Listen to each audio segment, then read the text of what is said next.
Oiê! E agora, para finalizar o conteúdo desse bate-papo tão importante que eu tive com o Raul Santiago e com a Juliana Borges, nós tivemos um pequeno problema na gravação, então algumas perguntas que eu havia feito no dia não ficaram bem gravadas. Então eu resolvi perguntar de novo a eles me responderam por WhatsApp e eu vou colocar as respostas aqui para vocês, tá bom? Beijo!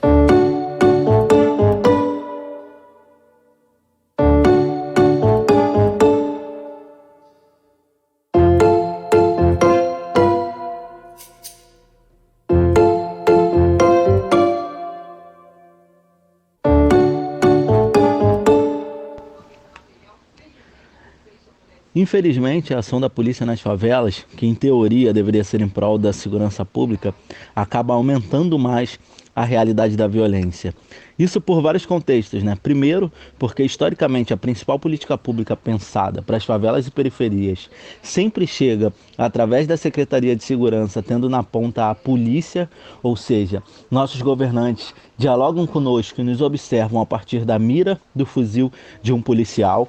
Então a polícia ela entra nesse lugar na teoria de fazer a segurança de uma estrutura que não nos envolve. Então quando a elite, quando as pessoas privilegiadas, quando as pessoas brancas que não vivem em favelas e periferias clamam por segurança pública, na prática a polícia acaba invadindo a favela. Ou seja, fica nítido para nós, moradores e moradoras de favelas e periferias, negros e negras em geral, que a política de segurança não nos inclui como cidadão e cidadã plenos a termos direito à segurança, mas como inimigos da ideia de uma segurança pública.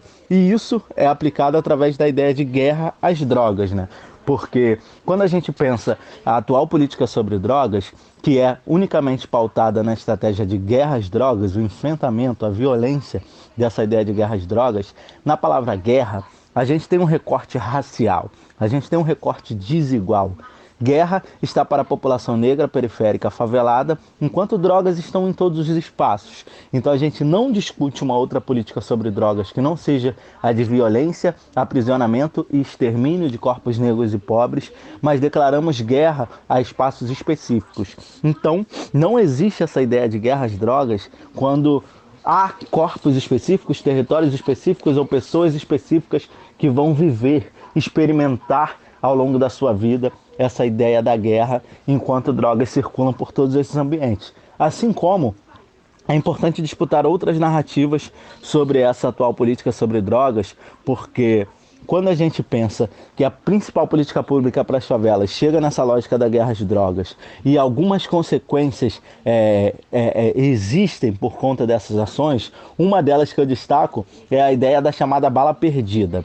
Se guerra às drogas só acontece em territórios específicos, não existe também essa justificativa de bala perdida, porque essa violência ela só acontece nas favelas e periferias. Se é ali que o Estado, que o poder público tem o aval para disparar as suas armas, assassinando adultos, crianças, pessoas diversas, não existe essa lógica de que a bala perdida exista dentro daquele espaço. Ela é uma consequência assumida pelo poder público. Então, justificar a violência que existe dentro das favelas e periferias, os assassinatos cometidos durante uma operação policial como bala perdida, é redução do significado e da responsabilidade do Estado sobre aquela ação.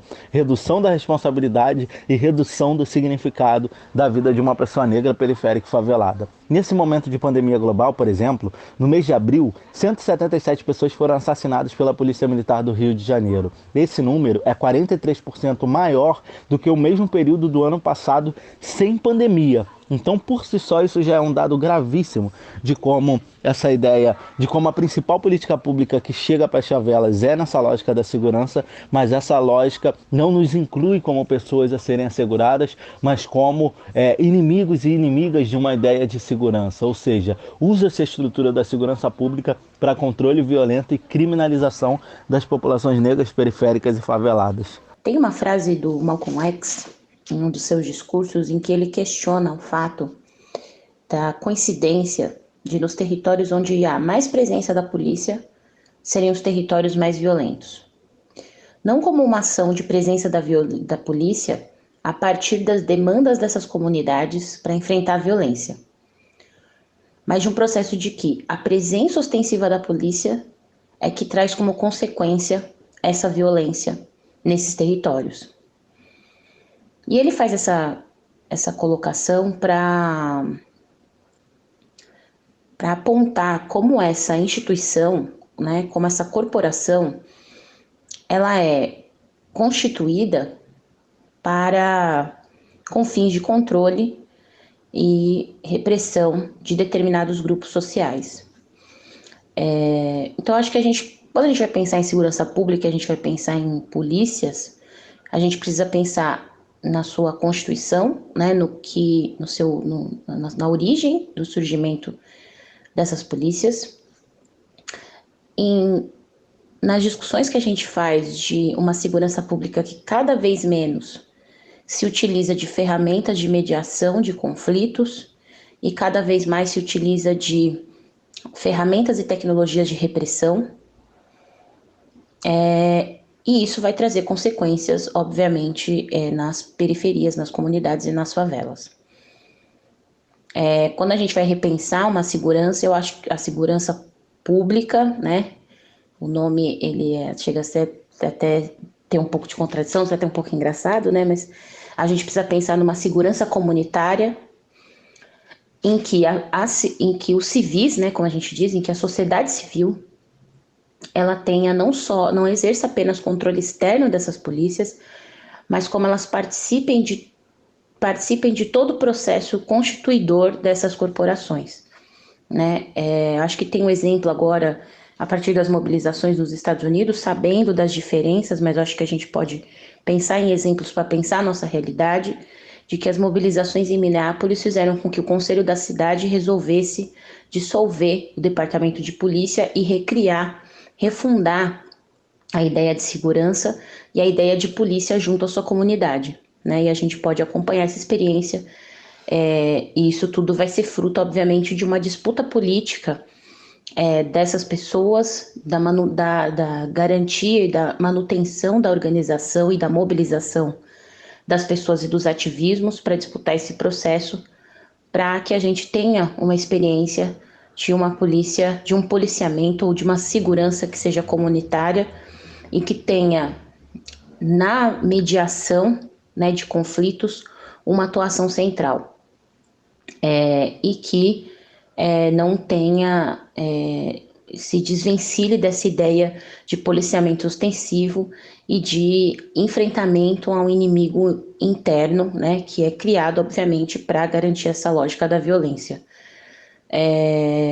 Como consequência, o que a gente tem, a consequência da presença dessa política de violência nas favelas, como consequência a gente tem cada vez mais jovens negros periféricos sendo assassinados. A gente perde, a gente tem, não sei se é perdido, né, mas a gente tem uma ação que tem retirado um potencial criativo, um potencial de criação de conhecimento, de produção de conhecimento para o nosso país, que é imenso. A gente está perdendo jovens em idade que eles poderiam estar na faculdade, que eles poderiam estar trabalhando e produzindo riqueza para o país. Então, o que a gente precisa é pensar em políticas públicas que garantam saúde, trabalho, renda, educação, né? E que a gente desconstrua esse estereótipo de que nessas comunidades existe um inimigo que precisa ser combatido, quando na verdade essas comunidades são cidadãos como qualquer outro cidadão, né? A gente precisa desconstruir essa ideia de cidadão de segunda categoria, e repensar uma ideia de policiamento comunitário, uma ideia de segurança comunitária.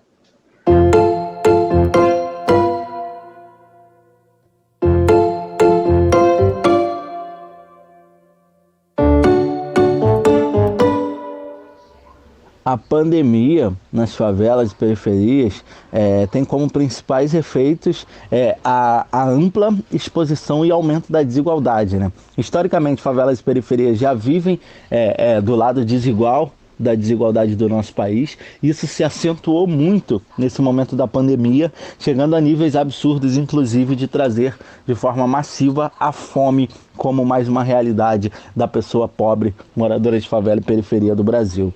além de expor a gravidade do absurdo, de como é desigual, de como é distante, de quanto é profunda, né, essa desigualdade no nosso país, também mostra o quanto é direto o desinteresse do poder público em investir nesses lugares. Porque desde quando começou a pandemia, as próprias favelas e periferias têm se auto-organizado para lutar pela sua sobrevivência em meio à realidade da pandemia coronavírus. O poder público fica marcado nesse momento de pandemia global pela sua ausência, pela sua ineficiência, enquanto mais uma vez a favela é quem se organiza para lutar pelos seus direitos, pela sua vida, diante de um cenário onde a desigualdade e a violência se acentuou ainda mais diante do coronavírus. Então é muito grave a realidade das favelas e periferias, mas ao mesmo tempo essas favelas e periferias, elas dão o exemplo de como é possível se organizar para fazer algo, para garantir o básico, para garantir o mínimo na realidade de um país como o nosso. As próprias favelas e periferias, elas têm atuado em rede, né? Os coletivos de periferias, os movimentos de periferia têm se comunicado não apenas a nível de Rio de Janeiro, mas de Brasil, indicando possíveis apoiadores das causas, repassando doações que recebem, dividindo, compartilhando, pensando estratégias, tanto de ação direta para ajudar moradores e moradoras, como também para fazer pressão direta no poder público e assim não deixar silenciar a gravidade e o nível da violência que a gente tem vivido nesse momento da pandemia global coronavírus. Então, ao mesmo tempo que a desigualdade e o aumento dessa violência é a realidade, é o dado extremo da pandemia global nas favelas e periferias, trazendo fome, sede, desespero, falta de informação e uma série de outras questões. Ao mesmo tempo, é a própria favela quem se organiza e quem mostra o caminho de que é possível sim garantir direitos básicos se houver interesse, se a gente discutir questões históricas como racismo, como privilégio e outros pontos que acabam tornando a desigualdade do nosso país uma coisa contínua, ao invés de construir solução sobre isso. Eu acho que um elemento para a gente, que tem chamado minha atenção, pelo menos, dos efeitos da pandemia, primeiro, que é uma coisa que eu acho que não é novidade, que é da ausência, e me parece uma ausência calculada, né, de ações do Estado para garantir direitos mínimos para as pessoas enfrentarem a pandemia nas favelas, a partir dessas desigualdades que já tem, né? Então a pandemia ela vai explicitar e aprofundar desigualdades. E isso acho que já tem bastante discussão sendo feita, mas eu acho que um outro elemento que a gente precisaria discutir, que eu acho que é importante a gente ressaltar, é de que a gente tem percebido que durante muito tempo, né, houve uma crítica a ativismos periféricos, ditos identitários, ditos não preocupados com as principais questões das suas comunidades, e esses ativismos, esses ativistas e as organizações periféricas têm sido fundamentais para a gente garantir um mínimo de assistência às comunidades. Então, o trabalho que tem sido feito pelo Coletivo Papo Reto, pelo Voz das Comunidades, pelo Mulheres do Alemão, se a gente for pensar em São Paulo, pela Agência Solano Trindade, mas a gente pode pensar na CUFA, né, como uma organização nacional, né, de impacto nacional e que tem feito acompanhamento em milhares de comunidades no Brasil, né? Então, essas organizações têm mostrado como são fundamentais, tanto na discussão de quais, tanto nessa medida e nessa ação mais focada agora e emergencial, mas do quanto elas são importantes também para a gente pensar formulações, para a gente construir formulações e construir políticas e soluções. Porque me causa preocupação que a gente vai lembrar muito dessas organizações agora, desse papel que elas estão fazendo de arrecadação de alimentos, de arrecadação de produtos de higiene básica, e a gente vai esquecer depois dessas organizações para pensar soluções e as saídas pós-crise.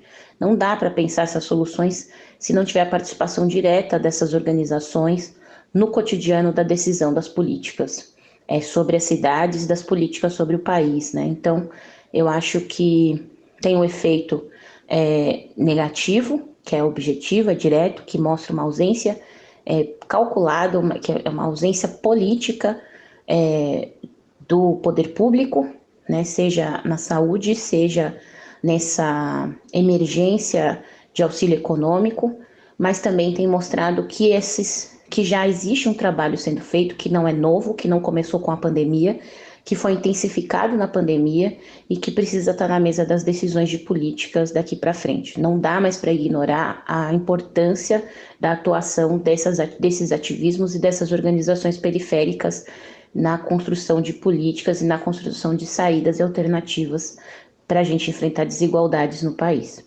Grupos de ativistas da favela, das periferias que estavam se reunindo para fazer coleta de doações, de alimentos para distribuir na favela, né, para distribuir nas comunidades. Então a gente vai pensar também em organizações maiores, né, de favela, tipo a CUFA, tal. Então, assim, são essas pessoas que estão no território, que são provenientes desses territórios, que estão sendo importantes para garantir o mínimo, né, o mínimo de dignidade, o mínimo de, enfim, de alimentação, de questões básicas, né? A gente está falando de questões básicas, que é comer, poder ter produtos de higiene básica. Então, eu acho que esse processo ele tem que trazer uma reflexão muito importante para quem se coloca no campo progressista, do que significa fortalecer esses movimentos, do que significa fazer luta de verdade, né? Eu voltei a citar bastante aí grandes nomes, assim, da história e da esquerda, tipo Marx, assim, sabe, do que são condições materiais objetivos, né? Porque eu acho que a gente tem que a cabeça pensa onde os pés pisam, né? Então, assim, são as pessoas ali na sua realidade que estão conseguindo se mostrar muito bem colocado para você, não heróis, né?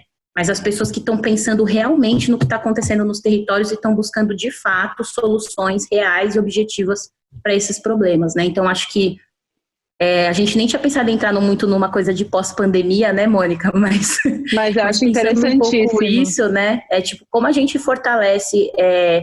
E assim, acho que nem precisa ser progressista, né? Acho que você pensar em garantias de vida para as pessoas, né? Isso é muito importante. Até porque eu acho que a pandemia revelou, como vocês mesmos falaram, revelou muita coisa que sempre existiu. Então existe uma possibilidade grande agora que está tão à nossa cara de a gente entender melhor isso tudo que está acontecendo e entender melhor como agir, até para fortalecer essas ações tão essenciais depois e não só agora. Porque a pandemia numa hora vai embora, mas esses problemas sociais todos gigantescos que a gente enfrenta no nosso país, eles vão seguir depois, né? Então... E de como compreender esses movimentos como formuladores de soluções também, né? Eu acho que a gente às vezes fica buscando soluções e eu não estou negando isso, porque eu sou uma pessoa que estou na universidade, né? Mas a gente fica buscando essas soluções na universidade, em outros campos, em grandes nomes, né? Em nomes de visibilidade e tudo mais, ou em nomes que estão historicamente aí construindo, quando essa turma, que também está construindo há bastante tempo, né? Então o Raul está falando aqui da militância dele, não começou agora, né? Ele está fazendo militância há muitos anos, né? Então, e são pessoas que têm soluções, né? Não agem também só para respostas assim rápidas, tipo, agora chegou a pandemia, nós temos que resolver assim, assim, assado. Mas também está pensando o futuro, também está pensando transformações e saídas profundas e estruturais, né? Que a gente tem falado bastante disso. Então, eu acho que entender esse protagonismo, assim, o tempo todo, né? Não só agora, mas esse protagonismo agora e depois também para a gente pensar projetos de impacto para a gente mudar essas desigualdades, assim. Eu tenho batido bastante nessa tecla. Eu quero todo mundo na mesa de decisão, entendeu? Na mesa de decide depois. Entendeu? Acho que o Raul tem que estar nas mesas de decisão de políticas, né? Essa turma toda tem que estar nas mesas de decisão de política, né? Acho que é isso. Porque quem está por dentro do que acontece de verdade, né? Que acontece de verdade na periferia. Eu tenho sentido as pessoas muito paralisadas de ter toda essa realidade tão escancarada, sem saber como agir, por onde ir, o que fazer. Quais são as principais ações que vocês acham que essas pessoas que agora estão no momento sem... Como que eu posso fortalecer? Como que eu posso dar mais voz? Como eu posso ajudar todos esses movimentos? Eu acho que, doar, né, é sempre central nesse momento. A fome chegou, a sede chegou, as demandas elas estão dadas. No momento em que, o momento mais esperado por nós, né, que é quando a pandemia passar, Isso não vai ser só um interruptor, acabou, agora a gente volta à rotina como já foi algum dia. A desigualdade ela vai seguir por bastante tempo, as coisas vão continuar difíceis mais para frente, então manter a ajuda é uma questão importante, mas também, principalmente, entrar em contato, procurar se conectar com as pessoas que estão fazendo e entender o que elas precisam. Então, aproximar a conexão com escuta ativa de verdade, se aproximar não com um pacote montado de ajuda que você queira fazer, ou não muito pré-determinando. Eu acho que a gente foi procurado muitas vezes por pessoas querendo ajudar, pré-determinando coisas. Eu vou te dar tanto, mas eu quero que você ajude dessa forma. Teve uma pessoa que falou que só ajudaria a gente se na cesta básica não tivesse açúcar, tudo fosse orgânico, PAC, não sei o quê. Obviamente que eu entendo o significado disso tudo, inclusive sou ativista por essas questões também. Mas a gente está falando de uma grande massa populacional que não está inserida em muitas discussões críticas sobre esse tipo de reflexão. Então, ouçam as pessoas, quero ajudar, só quero doar, boa, doou, vai virar cesta básica, vai virar alimento, confia. As pessoas vão publicar, vão divulgar, não tem questão quanto a isso. Mas também procurar se conectar, eu acho que é central, porque às vezes a demanda maior que a gente tem no Complexo do Alemão é diferente do que tem a galera lá no Xingu, que é diferente do que tem a galera no Ceará. Então, fazer uma busca de entender o que você quer ajudar, eu quero ajudar. Como é que eu vou ajudar? É na sua região? É a nível Brasil? É a nível local? É na sua vizinhança? Se conecta com a galera e pede essas indicações do que fazer. Se você fala, por exemplo, como ajudar o gabinete de crise do Complexo do Alemão, eu vou te dizer, a gente continua mobilizando cestas básicas e kits de higiene, porque a gente não distribuiu até hoje, por exemplo, para a favela inteira. Então a gente segue nessa frente, a gente continua como foco central captação de recursos ou de doação direta dos alimentos e dos kits de higiene, né? Então eu acho que é aproximar essa conexão. E por aí, Ju? Não, eu acho que é isso mesmo, né? Eu acho que nesse momento, assim, eu tenho visto que muita gente está legal essa pergunta da Mônica, porque muitas pessoas estão pensando muito nisso, né? Tipo, como eu posso ajudar? O que eu posso fazer? Como eu posso me conectar, né? E eu acho que é muito bom esse ponto que você fala, que é também que esse processo seja de troca de verdade, né? Não seja uma coisa que você chegue com uma fórmula pronta, não, eu quero que seja assim, porque eu acho que isso faz parte de pensar os coletivos e pensar essas comunidades como sujeitos, né? Como pessoas que formulam, né? Então não são só pessoas que estão recebendo política, mas são pessoas também que estão formulando, que estão pensando, que estão, né, que tem uma ação ativa, né? Então acho que esse processo de a gente falar bastante da escutativa, ela é importante por isso, porque significa essa soma, essa troca, né? Então eu concordo com tudo, assim, eu não estou falando super muito porque eu estou concordando, eu acho que é exatamente isso mesmo. E vamos ver como que a gente constrói para além disso, né? Para além disso, para que isso também não seja uma coisa, porque como você disse, isso vai durar nessa crise, né? A gente sempre fala, né? Essa crise ela vai durar por muito tempo, mesmo que a pandemia se resolva, mesmo que tenha uma vacina amanhã, né? Então a gente vai ter que manter esses laços, vai ter que manter essa conexão. E querendo ou não, muito dessa conexão e desse entendimento, hoje em dia com a internet, ele tá ao nosso alcance, né? Essa sequência de lives que você acabou de fazer no Instagram do Ju, Raul, trouxe tantas visões e tantas realidades de pessoas de vários lugares. Então é meio que a gente se instigar a ir atrás mesmo, sabe? Cutucar a feridinha que estava lá adormecida e falar, peraí, deixa eu entender o que está acontecendo aqui nesse país, que eu sempre fechei um pouco os olhos e deixa eu entender onde eu posso entrar. Pois é importante, sem dúvida. E lembrar que cada pessoa importa, né? Então é importante, você pode sim mudar o mundo, não é uma responsabilidade de peso de mudar o mundo, mas é que você agindo, mesmo que seja com uma pessoa, por exemplo, na questão da visibilidade, né? Seja falando com uma pessoa, 1 milhão de pessoas, a importância é igual, sacou? Não, se movimente, acredite, a gente pode construir um país diferente a partir do movimento, né? E principalmente observar o movimento das mulheres negras periféricas, favela, indígena, quilombola, que estão se movimentando há muito tempo, fazendo coisas muito importantes, mas ainda silenciadas por quem poderia ser parceiro de fato, né? A fome na periferia parte do princípio da discussão da desigualdade, que parte do discurso de discutirmos a questão racial, que o racismo não é, né, como como muitas vezes a gente já fala, não é um problema do preto, não é um problema da favela, é um problema da sociedade, é um problema de nós todas e todos. Então, o movimento de uma pessoa, se todo mundo se movimenta, a gente consegue fazer muita coisa de fato. É isso. De pouco em pouco a gente vai longe, né? Pois é. E eu acho que isso entra um pouco numa pergunta que acho que é a gente finalizando, né? Era a última pergunta, né, Mônica? Que e foi legal que você citou isso, que é como que a gente está acompanhando o que está acontecendo no Brasil e lá fora, né? Essa discussão das lutas antirracistas que estão acontecendo. A gente queria ver um pouco como que você está entendendo, está observando esses movimentos, né?